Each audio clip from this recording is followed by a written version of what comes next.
The Carolina Panthers are taking on the Tampa Bay Buccaneers, and you actually are looking at Bryce Young, the quarterback of the Panthers, and you're looking at an over for Bryce Young. Talk to us a little bit about this one. This has been a guy that has been sort of easy to bet some of the unders against him from time to time. You think this is a good spot for Bryce Young to go over 1.5 passing touchdowns. Why do you like this one? Yeah, this one's a little bit of plus money too for you out there because, hey, Bryce Young overs. What a way to end the season, right? Week 18. But the Buccaneers have allowed multiple passing touchdowns in 6 of their 7 games since their Week 9 bye. That includes Bryce Young when these teams met. The secondary is just completely banged up. Jamel Dean, we'll see if he's going to go. He's been banged up, though, since he's come back from his injury. They lost Ian McCollum, who was playing over, he wasn't playing good football, but was playing over guys that are now thrust into the lineup. So the way you want to attack the Tampa Bay Buccaneers right now is through the air. Since their Week 9 bye, they're 26th in completion rate allowed. They're 28th in yards per pass attempt. They're 30th in touchdown rate allowed, as just kind of hinted on too. And Dave Canales has been more aggressive in these matchups, these 3 games against Todd Bowles since the start of last year. He's thrown the ball over pass rate expectations in all 3 games. In Week 16, when these teams met, they were just 1% over pass rate expectation. But for the Carolina Panthers, that's a huge deal. But in that game, they were 10% over pass rate expectations on first downs. Also, the Tampa Bay Buccaneers, they give up touchdowns because they are one of the worst red zone defenses also in the NFL. They're 30th in red zone touchdown rate.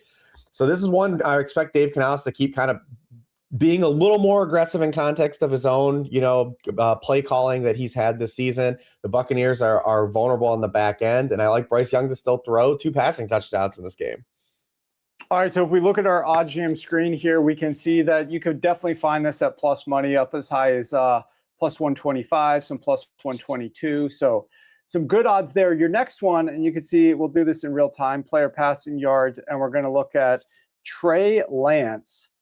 I'll just type in his name there, and up will pop Lance.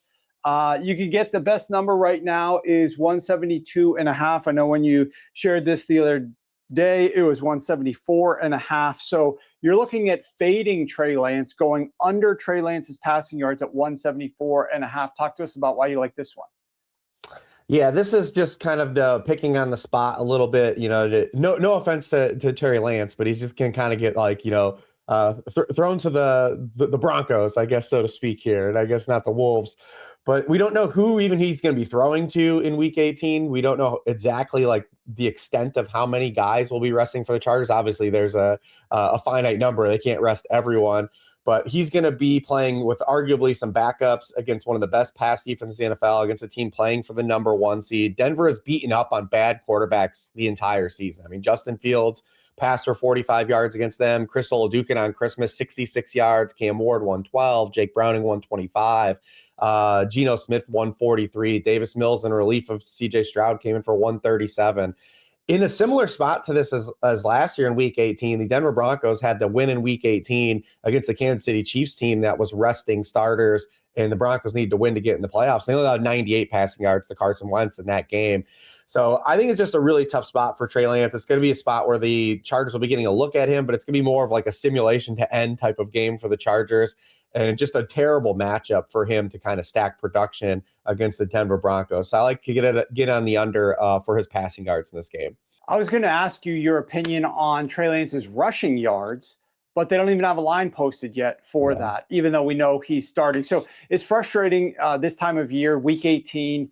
A lot of these things, we don't know what's going to happen. We don't know what the books are going to do from a numbers perspective. But I was curious about that. We can't. Yeah, there's so many players I was hoping to have lines on, coming into the show just for Week 18. No lie, though, for my Friday practice, I have a list of 22 players I'm looking to see would they practice today or not, and we get some information on. Like you said, Week 18 is just a little bit of chaos. But listen, we'll be looking for some lines on guys like Ronnie Rivers and Darius Cooper if we ever get those posted. Yeah, and guess what, guys? Listen to this. This is a great segue, Rich, into Week 18 and what we're going to be doing for subscribers. So, we might not be able to get you our strongest looks here because some of these games aren't lined yet, but some of these bets aren't lined yet. Tune in from a subscriber perspective, though. We'll make sure that we include all of those all the way up through kickoff on Sunday for some of the players that we're looking at. So make sure that you're subscribing here week 18. Okay, last but not least, again, this one is only posted at a couple spots, even though he's a primary receiver. But Michael Wilson of the Arizona Cardinals, you're looking at 65.5 receiving yards right now at Hard Rock MGM. It's not up anywhere else at the moment. So we'll have to see what they post at.